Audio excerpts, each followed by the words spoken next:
सलामकुम। आज हम एक असाइनमेंट प्रिपेयर करेंगे FIN 621 की। अच्छा, ये हमारे पास क्वेश्चन है। क्वेश्चन में हमें वो कहता है कि आप प्रॉफिट एंड लॉस अकाउंट और बैलेंस शीट बनाएं। ट्रायल बैलेंस हमें दे दिया गया है, उसके साथ कुछ एडजस्टमेंट हमें दे दी गई है। अच्छा, ट्रायल बैलेंस में जो भी ट्रांजैक्शंस हमारे पास मौजूद हैं ऑलरेडी, उनका सिर्फ एक ही इम्पैक्ट होगा, या तो वो बैलेंस शीट में जाएंगी या फिर प्रॉफिट एंड लॉस अकाउंट में। और जो एडजस्टमेंट है इनके टू अफेक्ट होंगे। ठीक है। अच्छा, अब हम स्टार्ट करते हैं। सबसे पहले हम प्रॉफिट एंड लॉस अकाउंट बनाना स्टार्ट करते हैं। Profit and loss account.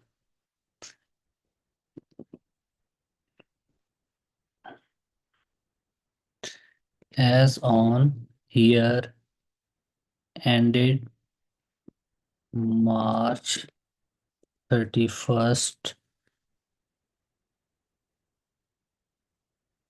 2024।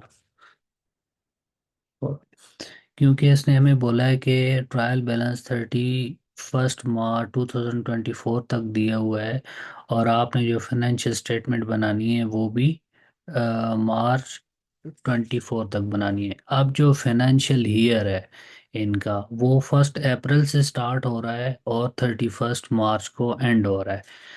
तो हमारे पास यहाँ पे ट्रायल बैलेंस में जो डेटा दिया गया है वो 31 मार्च 2024 तक दिया गया है, मीन ईयर एंड तक दिया गया है। तो अब हम सबसे पहले देखते हैं कि हमारे पास सेल्स कितनी है।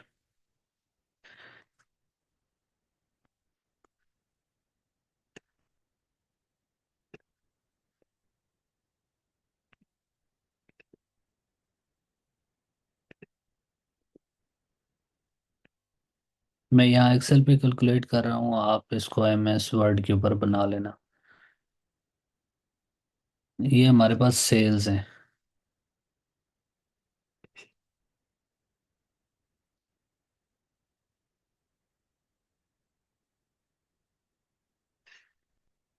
परचेजेस एंड सेल्स, सेल्स हमारे पास 217,500 है। 217,500, ये हमारे पास सेल्स है।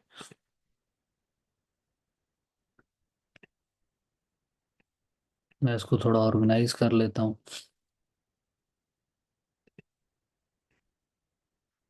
अच्छा, सेल्स के बाद हमने सेल्स रिटर्न को लेस करना है यहाँ पे।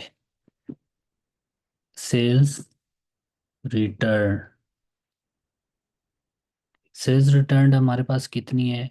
अगर आप ट्रायल बैलेंस में देखें तो रिटर्न हमारे पास कहाँ पे है? यहाँ हमारे पास यहाँ पे हमारे पास परचेजेस एंड सेल्स आ गई, यहाँ पे रिटर्न्स आ गई। अब देखो, जब परचेज रिटर्न होंगी अगर, तो वो ट्रायल बैलेंस में क्रेडिट साइड पे शो होंगी।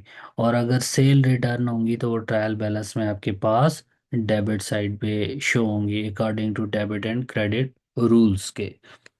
अच्छा, तो यहाँ पे हमारे पास नेट सेल्स कितनी हो गई? हम रिटर्न्स को माइनस करें, सेल्स रिटर्न्स को 4,500 हम माइनस कर देते हैं। 4,500, तो नेट सेल्स हमारे पास कितनी हो गई? 213,000 नेट सेल हमारे पास होगी। अब हमने लेस करनी है cost of goods sold. Cost of goods sold को हमने यहाँ पे लेस करना है, तो हम cost of goods sold separately यहाँ पे कैलकुलेट कर लेते हैं। फॉर एग्जांपल, इसको मैं थोड़ा नीचे ले जाता हूँ। यहाँ पे ये हम cost of goods sold calculate कर लेते हैं। कास्ट ऑफ गुड्स सोल्ड, ये नोट नंबर 1 हो गया हमारा। नोट 1। हम सबसे पहले यहाँ पे क्या करेंगे? Opening stock, opening stock, opening stock हमारे पास कितना है? 1 अप्रैल 2023 को हमारे पास ओपनिंग स्टॉक कितना था? 36,300। 36,300, ये हमारे पास ओपनिंग स्टॉक है। अच्छा, ये आप कैलकुलेशन समझ लेना, क्योंकि आपके एमसीक्यूज आएंगे एग्जाम में, तो वहाँ पे आपसे पूछा जाएगा cost of good sold calculate करें, एक शॉर्ट क्वेश्चन दे दिया जाएगा, आपने कैलकुलेट कर लेनी है। अगर आपसे नेट सेल्स कैलकुलेट कराए तो वो भी आप कैलकुलेट कर सकते हो, इन कैलकुलेशंस को आपने समझ लेना है। अच्छा, ओपनिंग स्टॉक हमारे पास 36,000 है फॉर एग्जांपल, और न्यू परचेजेस कितनी है। ऐड, मैं यहाँ पे शॉर्ट लिख रहा हूँ, आपने इसको डिटेल में लिख लेना है। न्यू परचेजेस, न्यू परचेजेस हमारे पास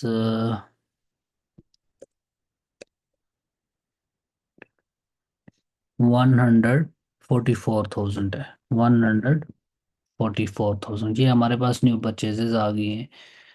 और इसके बाद हमने चेक करना है कि परचेज रिटर्न हमारे पास कितनी हुई है। आप लेस कर दो परचेज रिटर्न को। परचेज रिटर्न आपके पास कितनी है, रिटर्न वाली साइड में 6,450। 6,450 ये हमारे पास परचेज रिटर्न आ गई है। अच्छा, परचेज रिटर्न के बाद आपने ऐड करना है यहाँ पे फ्रेट। ठीक है, फ्रेट आप चेक करें आपके पास कितना है, 9,000। फ्रेट अब क्या होता है, फ्रेट एक होता है फ्रेट इनवर्ड, एक होता है फ्रेट आउटवर्ड। देखिए, जब भी आप कोई भी प्रोडक्ट कहीं से भी परचेज करते हो, उस प्रोडक्ट को परचेज करके जब अपने पास अपने वेयर हाउस में लाते हो, तो उसके ऊपर जितनी कास्ट आती है वो भी उस प्रोडक्ट का हिस्सा बन जाती है। फॉर एग्जांपल, जैसे हम पाकिस्तान में बैठ के यूएसए से कोई मटेरियल मंगवा लेते हैं सेल आउट करने के लिए, तो मटेरियल अगर 10,000 का है, तो उसके ऊपर अगर हमने 5,000 फ्रेट पे किया है, तो वो मटेरियल हमारा 15,000 का बन जाएगा। वो हमारे पास कास्ट का हिस्सा बन जाएगा। तो 9,000 हमारे पास यहाँ पे आ गया फ्रेट।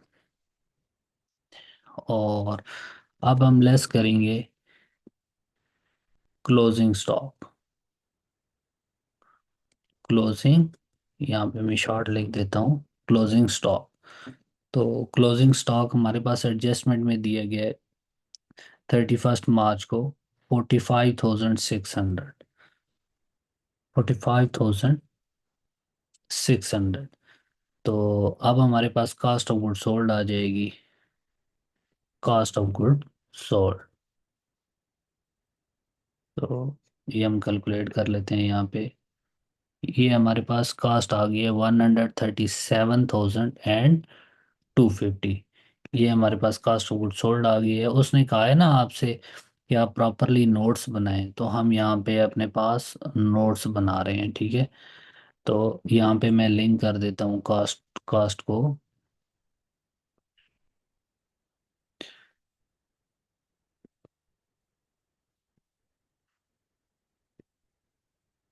हमारे पास कास्ट आ गई है, sorry,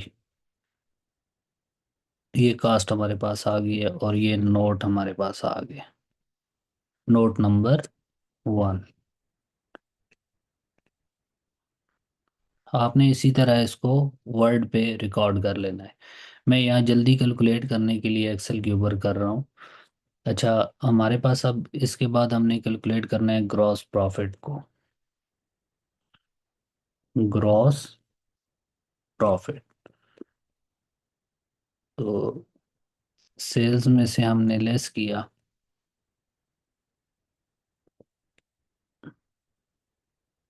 cost of good sold को, तो हमारे पास ग्रॉस प्रॉफिट आ गया 75,750।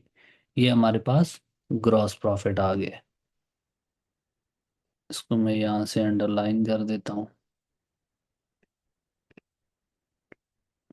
इसके बाद हमने यहाँ पे ऑपरेटिंग एक्सपेंसेस को लेस करना है। लेस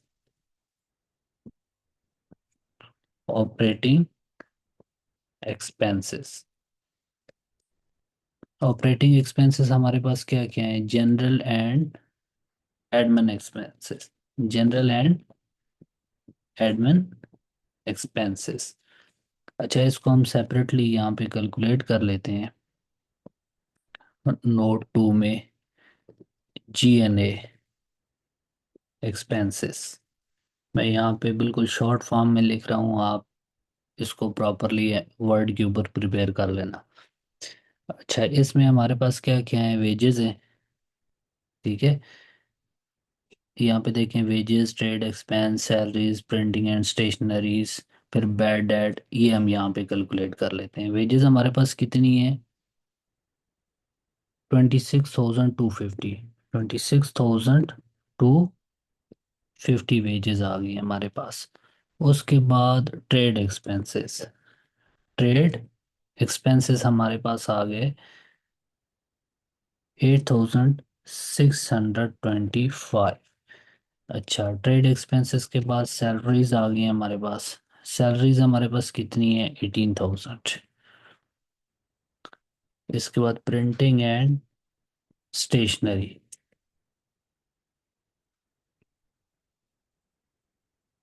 ये हमारे पास आ गई है 2,700।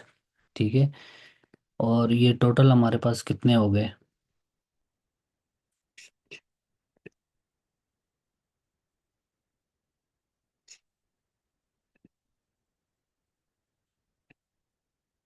55,575। इनको हम यहाँ पे ले आते हैं। ठीक है, ये हमारे पास नोट 2 हो गया, नोट नंबर 2। इसी को हम यहाँ पे ले आते हैं। अगर उसने चेक करना होगा ना कि आपने कैसे कैलकुलेशन किए, वो नोट से देखेगा कि यहाँ पे डिटेल कैलकुलेशन हुई हुई है, उसके बाद यहाँ से डेटा उठा के यहाँ पे हम अपने पास फाइनेंशियल में लेके आ रहे हैं। जब आप प्रैक्टिकली भी फील्ड में काम करोगे तो इस तरह से आपको काम करना पड़ेगा। इसलिए इसको आपने अच्छी तरह से सीखना है, ताकि जब आप कहीं भी किसी कंपनी में कहीं भी काम करें तो आपको ये काम करना आए, क्योंकि वहाँ पे इस तरह का काम डेली बेसिस पे आप कर सकते हैं। मंथली क्लोजिंग आप करते हैं फाइनेंशियल्स की, या क्वार्टरली या एनुअली, तो इस तरह से आपको काम करना पड़ेगा। ऑडिटर इस तरह से काम करेगा, प्रॉपरली नोट्स प्रिपेयर करेगा, और फिर आपने उस चीज़ को फॉलो करना होगा, चेक करना होगा अपनी फाइनेंशियल्स को। तो अगर आप इसको अच्छी तरह से सीखोगे तो वहाँ पे आपको काम करने में बहुत ज़्यादा आसानी होगी, और पेपर में भी आपको बहुत ज़्यादा आसानी होगी। अच्छा, इसके बाद हमारे पास bad debt expenses.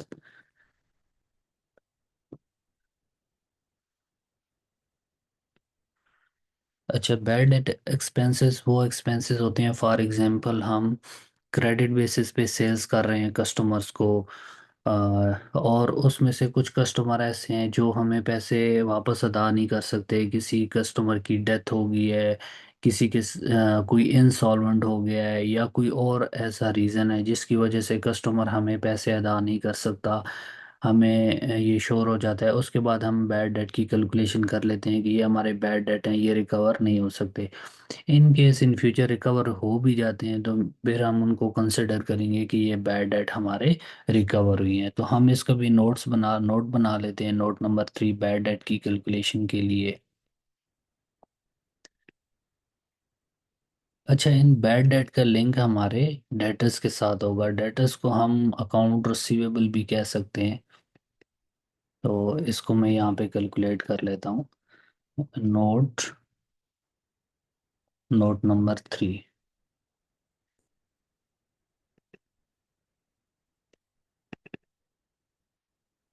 Note number 3। तो बैड डेट हमारे पास कितने हैं,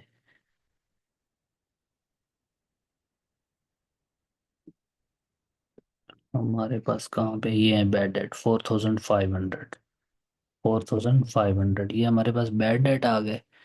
और additional bad debt, additional bad debt हमारे पास कितने हैं, आप एडजस्टमेंट में देखो तो ये राइट ऑफ कर रहा है 2,000 बैड डेट को। तो 2,000 हमारे मजीद बैड डेट हो गए। 4,500 पहले थे हमारे पास। अच्छा, इसके बाद हमारे पास बैड डेट कितने हो गए।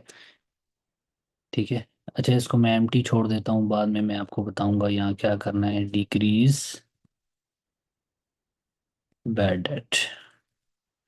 तो ये हमारे पास टोटल आ गया। हम यहाँ पे एक नोट 4 में और कैलकुलेशन करते हैं।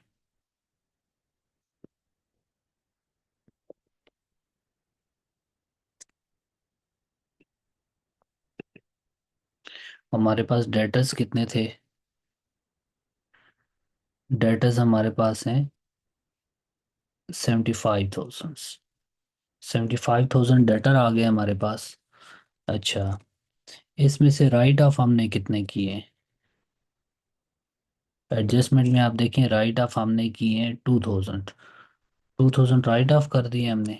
तो न्यू डेटर कितने आ गए हमारे पास?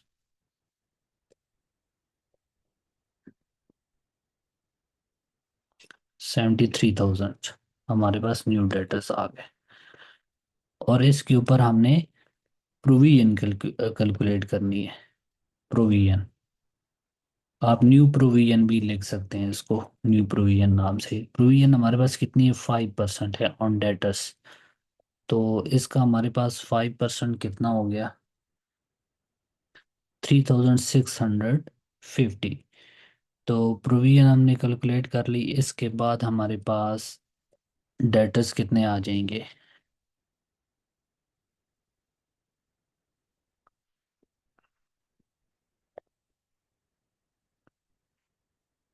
जो हमारे पास बैलेंस शीट में जाएंगे।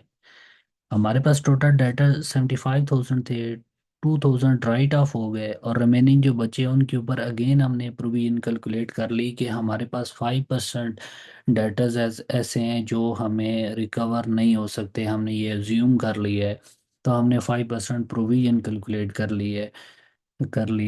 5% प्रोविजन लेस की तो हमारे पास ये डाटाज आ गए। ठीक है।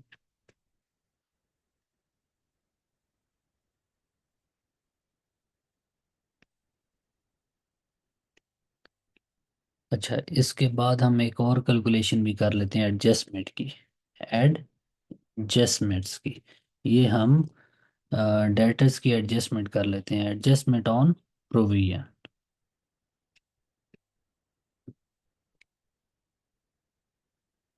Adjustment on provision.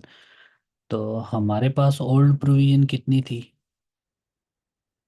जो ट्रायल बैलेंस में, ट्रायल बैलेंस में हमारे पास प्रोविजन है 6,000।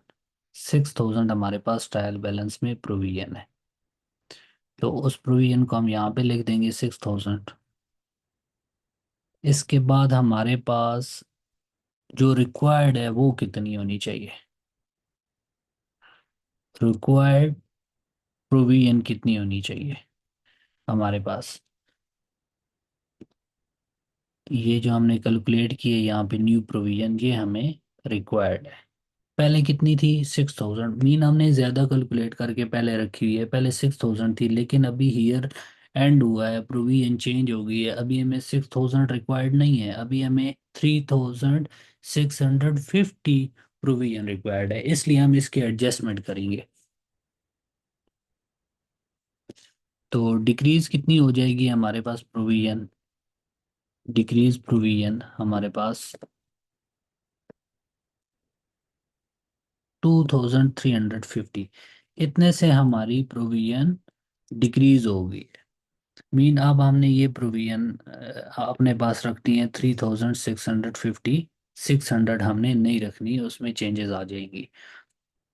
तो प्रॉफिट एंड लॉस अकाउंट में हमारे पास बैड डेट कितने जाएंगे? P&L में हमारे पास नोट हमने कौन सा बनाया है यहाँ पे? Note number 3। अच्छा, ये हमारे पास जो डिक्रीज हुई है प्रोविजन वो यहाँ आ जाएगी पास। ठीक है। प्रोविजन हमारे पास यहाँ पे आ जाएगी।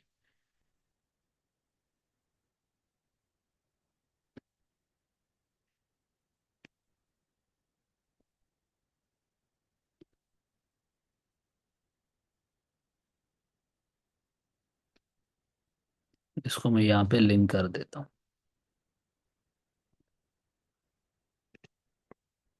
ये P&L में हमारे पास आ गई है। और ये नोट कौन सा है? नोट नंबर 3 है। नोट नंबर 3 यहाँ पे आ गया। आपने इसी तरह वर्ड में लिखना है नोट को। अच्छा, इसके बाद हमारे पास और क्या आ जाएगा? हमारे पास है बेटा आ जाएगा earning before interest tax depreciation and amortization। Mean जो ऑपरेशन से हमारे पास प्रॉफिट आया है, तो ये कितना बन जाएगा?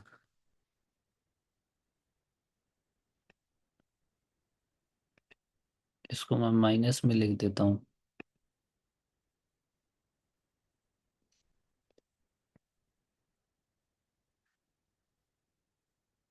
अच्छा, यहाँ पे हमने एक और चीज़ नहीं लिखी। मैं इसको थोड़ा नीचे ले आता हूँ।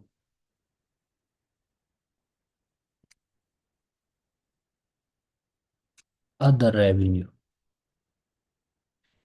अदर रेवेन्यू हमारे पास यहाँ पे है रेंट रिसीव। देखें, ये अदर देन मेन ऑपरेशन हमारे पास रेंट आ रहा है, कोई बिल्डिंग या हमने रेंट पे दी हुई है, या फिर कोई ऑफिस रेंट पे दिया हुआ है, वहाँ से हमारे पास रेवेन्यू आई है 4650। 4650 ये हमारे पास अदर रेवेन्यू है। तो यहाँ पे हमारे पास आ जाएगा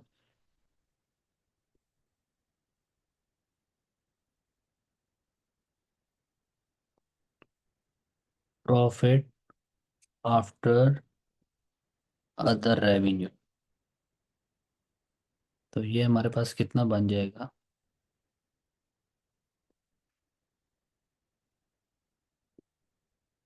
इसको मैं यहाँ ही लिख देता हूँ।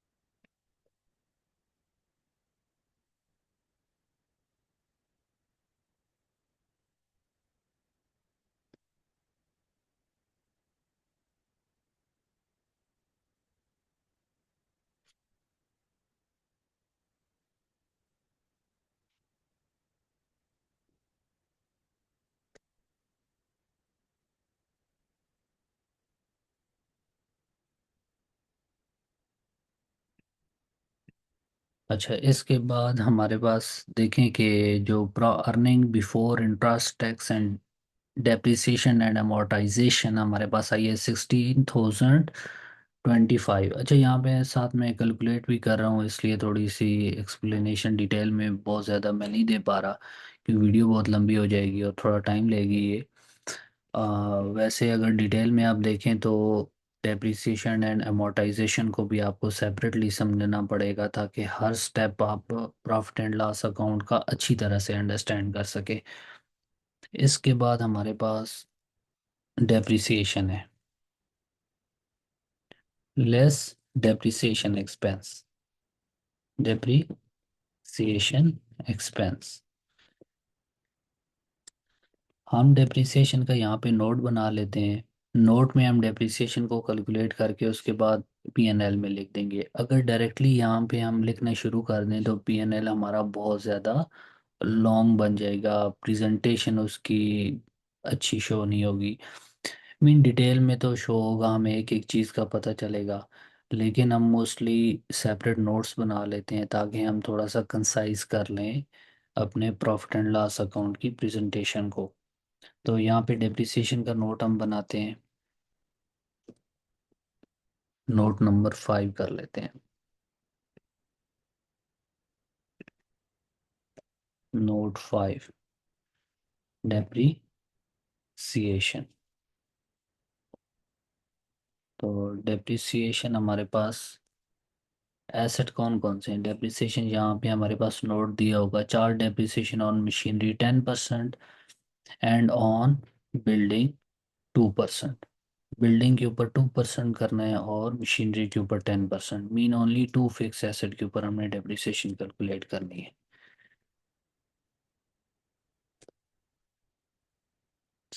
हमारे पास machinery, furniture and building. Machinery की कास्ट कितनी है हमारे पास?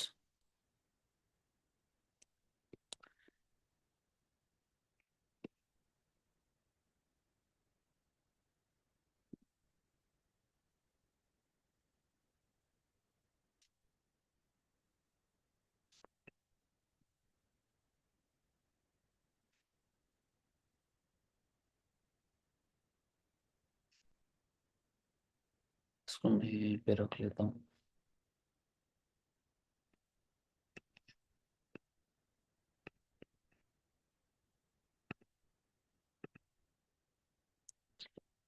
Depreciation and return down value.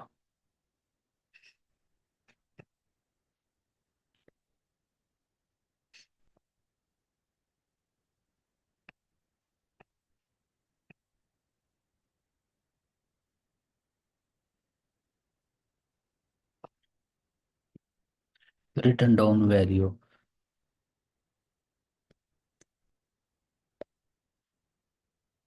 Machinery कितनी है हमारे पास? 45,000 फर्नीचर, 52,500। अच्छा, ये 45,000 है हमारे पास मशीनरी, और फर्नीचर हमारे पास 52,500 हो गया। बिल्डिंग हमारे पास आ गई है 90,000 की। और मशीनरी के ऊपर हमारे पास डेप्रिसिएशन 10% है। मल्टीप्लाई, ये 10% डेप्रिसिएशन हमारी कैलकुलेट हो गई। और रिटर्न डाउन वैल्यू कितनी बच गई जो बैलेंस शीट में जाएगी? 40,500। इसी तरह हमारे पास फर्नीचर के ऊपर डेप्रिसिएशन नहीं है, और बिल्डिंग के ऊपर हमारे पास डेप्रिसिएशन 2% है, 1800। तो हमारे पास टोटल डेप्रिसिएशन कितनी आ गई? टोटल एसेट कितने और डेप्रिसिएशन?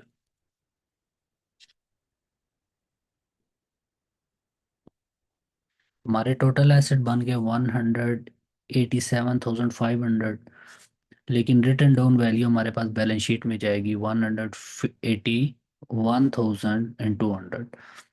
इसके बाद डेप्रिसिएशन हमारी टोटल 6,300 आ गई।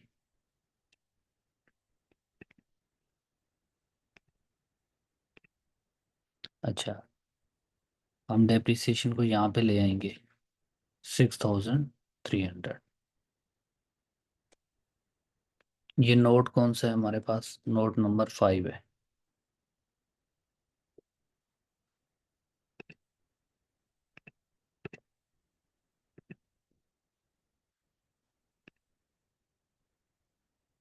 इसके बाद हमारे पास earning before interest and tax profit आ गया हमारे पास। Earning before interest and tax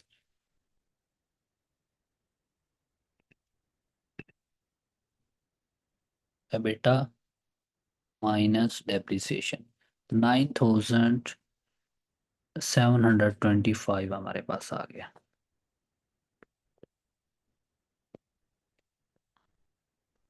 अच्छा, यहाँ पे कोई मिस्टेक हुई है।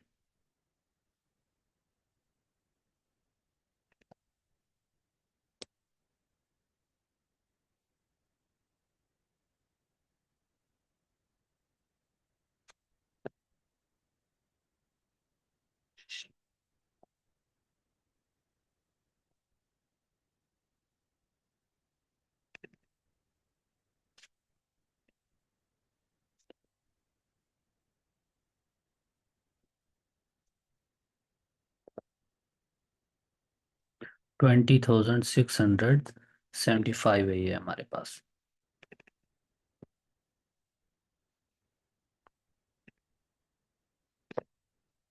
अच्छा, अब हमारे पास earning before interest and tax, आप इसको पूरा भी लिख सकते हो, शॉर्ट भी लिख सकते हो। 14,375 हमारे पास आ गया। इसके बाद हमने इंटरेस्ट को माइनस करना है कि इंटरेस्ट हमने किस तरह से कैलकुलेट किया है। Interest on loan. अब उसके लिए हम अलग से नोट बना लेते हैं यहाँ पे।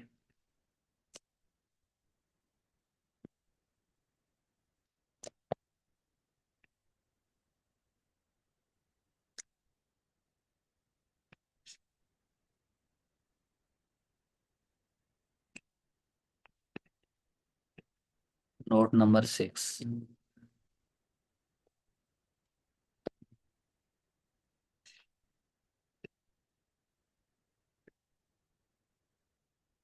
नोट 6 में हम क्या कैलकुलेट करेंगे?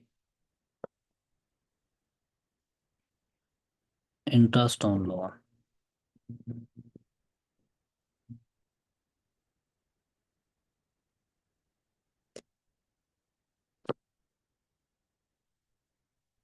मैंने पहले ये कैलकुलेट करके रखा हुआ है, लेकिन आपको समझाने के लिए दोबारा कर रहा हूँ यहाँ पे।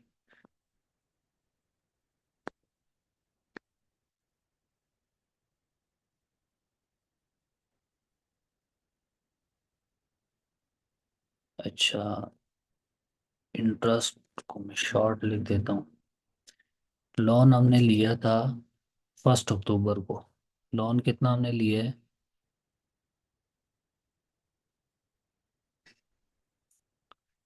यहाँ पे 1 अक्टूबर 2023 को 15,000 का।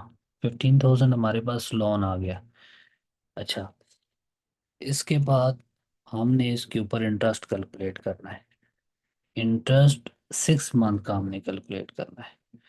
इंटरेस्ट कितना है हमारे पास? 10%। 10% इंटरेस्ट है। और इंटरेस्ट को हमने मल्टीप्लाई करना है, 6 से डिवाइड करना है 12 पे। तो ये हमारे पास 6 मंथ का इंटरेस्ट आ जाएगा कैलकुलेट हो गए। और इंटरेस्ट ऑलरेडी जो पेड कर दिया है, ऑलरेडी इंटरेस्ट पेड है, वो 375 है, जिसकी बात आप ग्रुप में कर रहे थे। इंटरेस्ट पेड की 375। टोटल लोन हमारे पास। अच्छा, इसको मैं यहाँ पे लिख देता हूँ आउटर कॉलम में। टोटल कर लेते हैं हम इसका।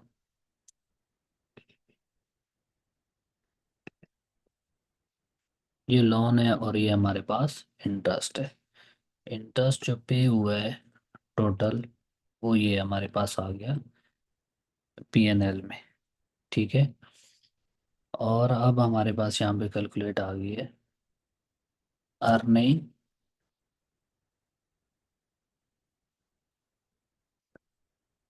After interest. ठीक है। अर्निंग आफ्टर इंटरेस्ट लिख सकते हो या फिर लिख सकते हो अर्निंग बिफोर टैक्स।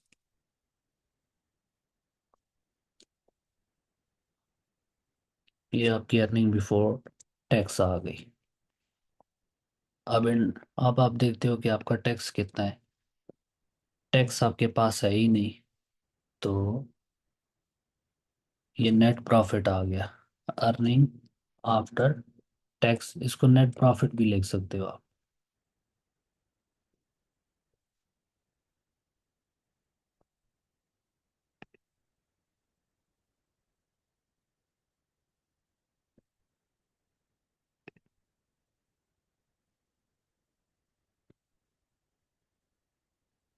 ये आपके पास नेट प्रॉफिट आ गया।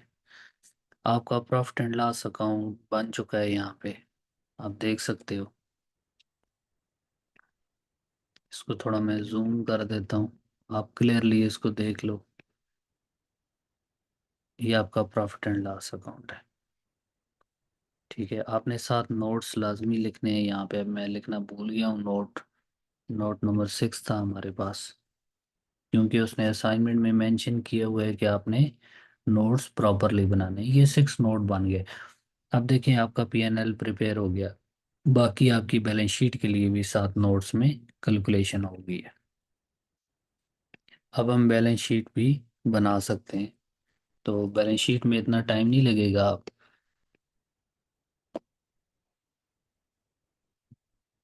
अच्छा,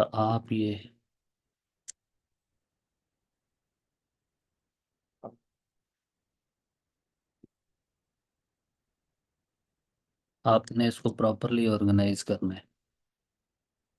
इसके बाद हमारे पास बैलेंस शीट में करंट एसेट्स आ गए। Current assets.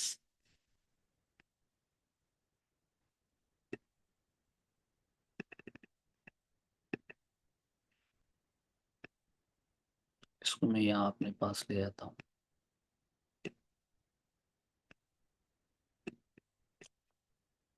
करंट एसेट्स में हमारे पास cash and cash equivalent, total हमारे पास कितने हैं, हम इनको कैलकुलेट कर लेते हैं अपने पास, कैश एंड कैश इक्विवेलेंट्स को।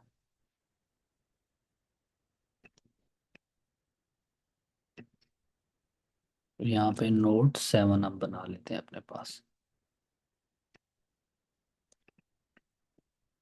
नोट 7,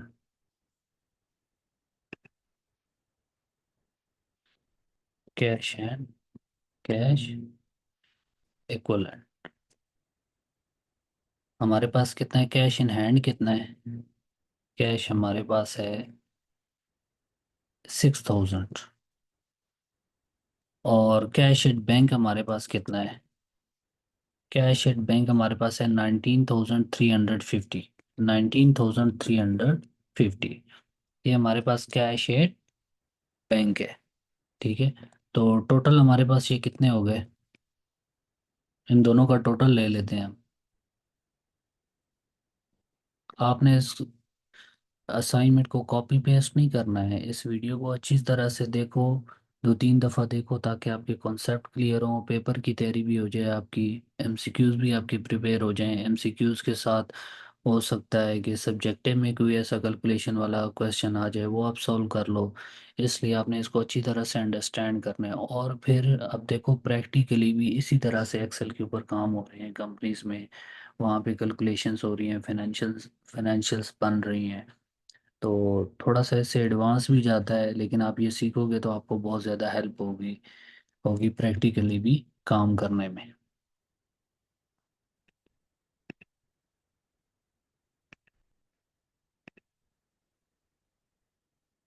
अच्छा, ये हमारे पास कैश एंड कैश इक्विवेलेंट आ गए 75,000। ये नोट के लिए मैंने एक कॉलम रखा है, मोस्टली एक्सेल के ऊपर ही कंपनीज में काम किया जाता है।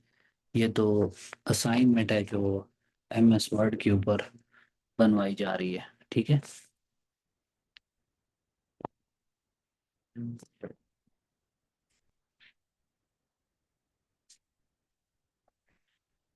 इसके बाद हमारे पास आ गया डेटर्स। डेटर्स हमने कैलकुलेट किए थे, अगर आपको याद हो तो, यहाँ पे नोट्स हमने बनाए थे डेटर्स के। नेट डेटर्स ये हमारे पास बैलेंस शीट में आ गए। ठीक है, डेटर्स के बाद हमारे पास अब और करंट एसेट्स नहीं है।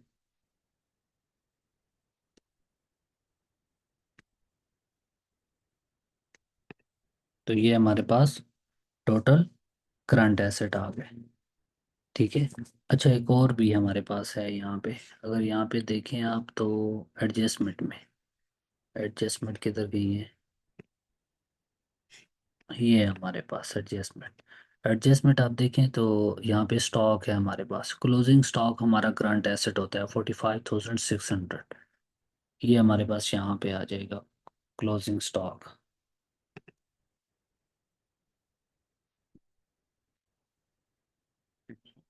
कितना था ये हमारे पास क्लोजिंग स्टॉक, 45,600। 45,600, इसको मैं यहाँ रख लेता हूँ।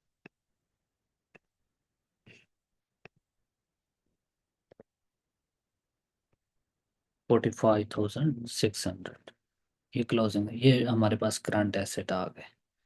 अच्छा, करंट एसेट के बाद हमारे पास नेक्स्ट, इसको मैं यहाँ ले आता हूँ, ये आपको क्लियर नज़र नहीं आएगा थोड़ा।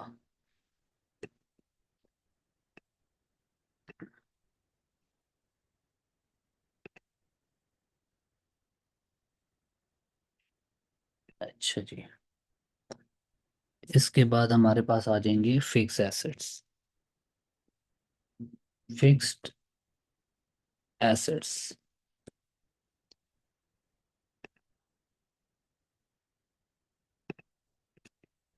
फिक्स एसेट में हमारे पास क्या थी, मशीनरी। इसको मैं यहीं से उठा लेता हूँ, हमें ऑलरेडी यहाँ पे लिखा हुआ है मशीनरी। फर्नीचर। तो ये हमारे पास कितने आ गए? मशीनरी, ये हमारे पास रिटर्न डाउन वैल्यू आएगी। सॉरी, हम टोटल लेते हैं यहाँ पे। तो ये नोट कौन सा है हमारे पास? नोट 5 है।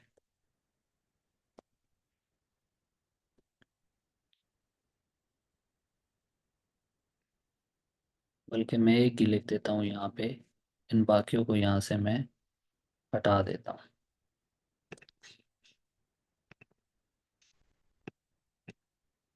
क्योंकि हमारे पास फिक्स एसेट्स आ गए, उनके नोट आ गए यहाँ पे हमारे पास। अच्छा, उसके बाद एकमुलेटेड। अच्छा, मैं शॉर्ट लिख रहा हूँ, आपने पूरे स्पेलिंग लिखने हैं। एकमुलेटेड डेप्रिसिएशन ऑन मशीनरी, और इसी तरह फर्नीचर के ऊपर नहीं है तो हम यहाँ पे ओनली बिल्डिंग लिखेंगे। ठीक है, ऑन बिल्डिंग।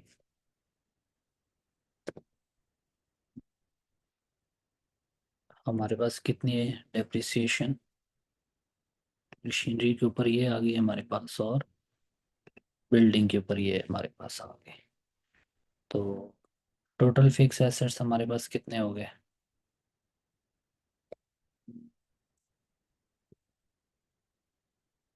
यहाँ पे फार्मूला यूज कर लेते हैं। 181,200 हमारे पास फिक्स एसेट हो गए। ठीक है,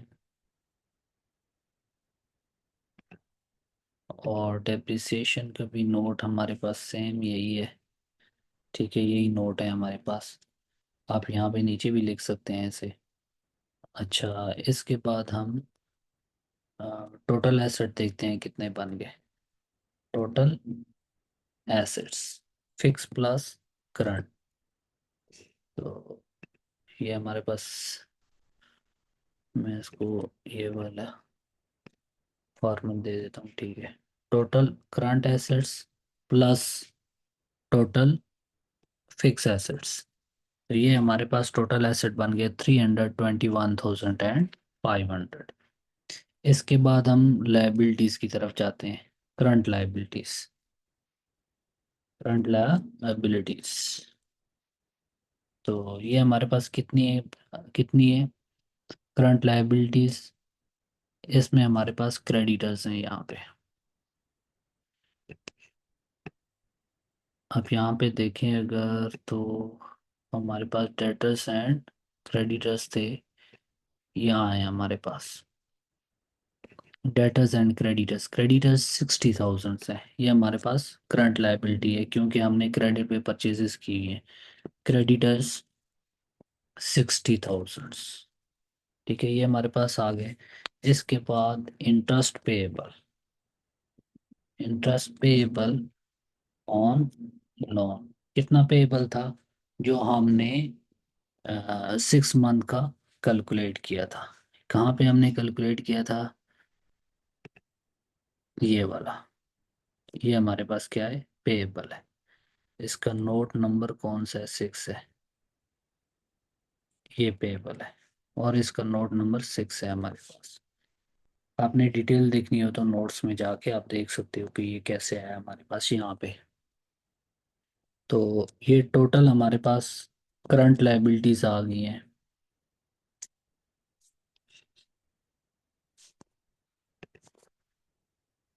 60,750। तो यहाँ पे हर चीज़ आपको बिल्कुल क्लियरली समझ आ रही है। अगर मुझसे कोई मिस्टेक होती है तो आप मेंशन कर सकते हो मुझे, मैं उसको चेक कर लूँगा। अच्छा, इसके बाद लॉन्ग टर्म लाइबिलिटीज।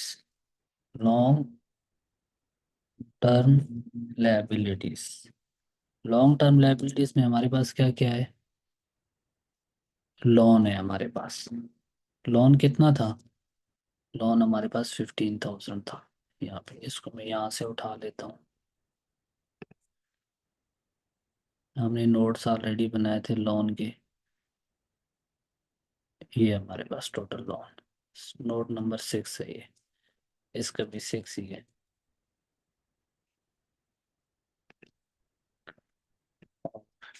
इसके बाद हमारे पास और कोई नहीं है long term liability. Long term liability हमारे पास एक यही है। तो टोटल लायबिलिटीज कितनी आ गई? Current plus long term liabilities,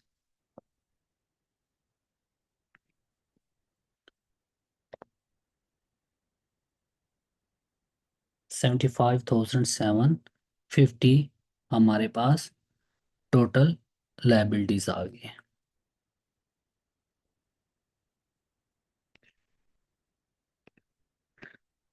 अच्छा, इसके बाद इक्विटीज हम कैलकुलेट करते हैं, ओनर्स की इन्वेस्टमेंट्स।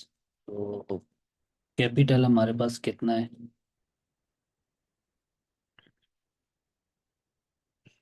कैपिटल कहाँ पे दिया हुआ है इसका? ये 240,000, 240,000। इसमें से हमने लेस करनी है ड्राइंग्स। इसको मैं थोड़ा ऊपर कर देता हूँ।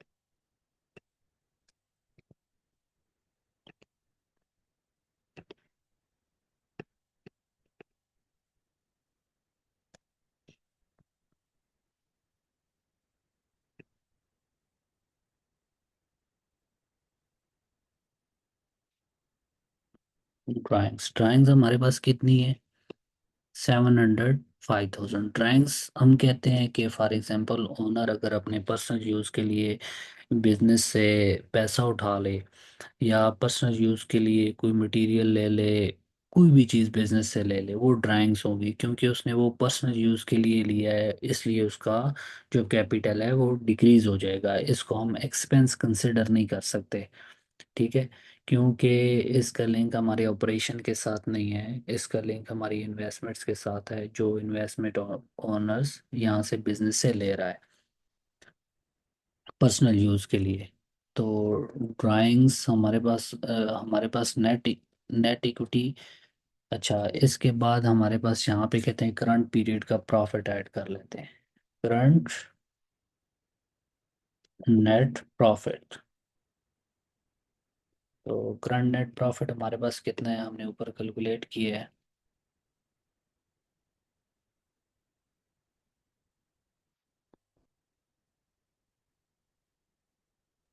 अच्छा, मैंने यहाँ पे इसको मैं हटा दूँ पहले।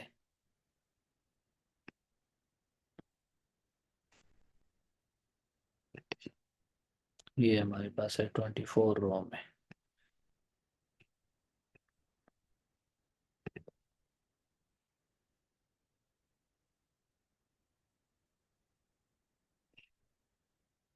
C24 में ये करंट प्रॉफिट है हमारे पास। तो टोटल इक्विटी हमारे पास कितनी हो गई?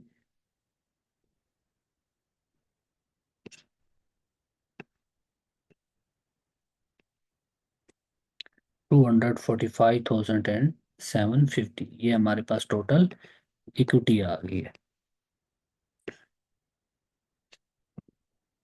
तो अब हम यहाँ पे चेक करते हैं जी, टोटल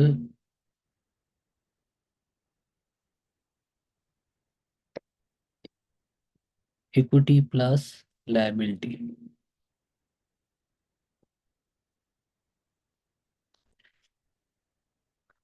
लायबिलिटीज ये हैं हमारे पास, और ये इक्विटी, ये हमारे पास आ गई टोटल इक्विटी प्लस लायबिलिटी। तो ये कितनी हमारे पास बन गई है? अब हम चेक करते हैं बोथ साइड इक्वल है या नहीं है।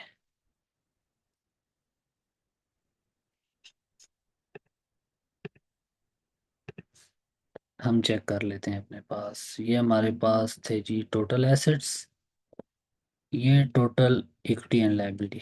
बैलेंस शीट की हमारे पास बोथ साइड इक्वल आ गई है। और आपने हो सकता है आपको वॉइस में थोड़ा सा इशू हो, ठीक है? माइक वगैरह में यूज़ नहीं कर रहा। और आप इसको अच्छी तरह से वीडियो को देखें, जो चीज़ समझ नहीं आती है आप मुझसे पूछ सकते हो, क्वेश्चन कर सकते हो, मैं आपको आपके क्वेश्चन का आंसर कर दूंगा। तो मैं इसको थोड़ा सा जूम करके आपको शो करता हूँ, ताकि अगर आपको देखने में मुश्किल है तो आप इसको अच्छी तरह से देख सकते हो। ये हमारे पास प्रॉफिट एंड लॉस अकाउंट है और ये हमारे पास वर्किंग है। ठीक है, जो नोट्स हमने अपने पास प्रिपेयर किए हैं, आपने अच्छी तरह से ऑर्गेनाइज करना है। टॉप पे आप प्रॉफिट एंड लॉस अकाउंट बनाओ, और प्रॉफिट एंड लॉस अकाउंट के बाद नीचे बैलेंस शीट आप बनाओ। बैलेंस शीट के बाद जो वर्ड के ऊपर नीचे जगह आपके पास आ जाती है, वह पेज आ जाता है, उस पेज पे आप ये वर्किंग बनाओ अपनी। ठीक है, आप अच्छी तरह से वर्किंग बनाओ। और ठीक है, ये यही वर्किंग आपने रीयूज़ करनी है। ठीक है,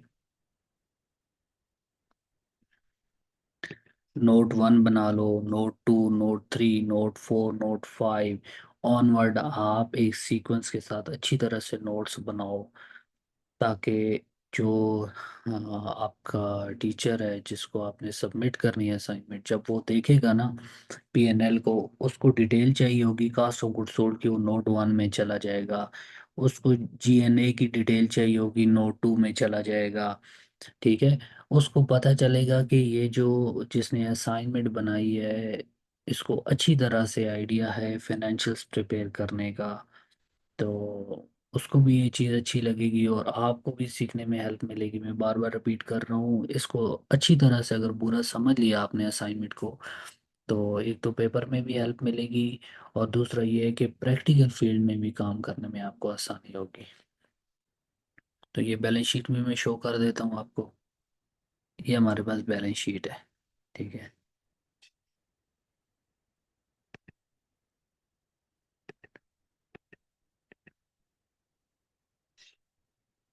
ये बैलेंस शीट है।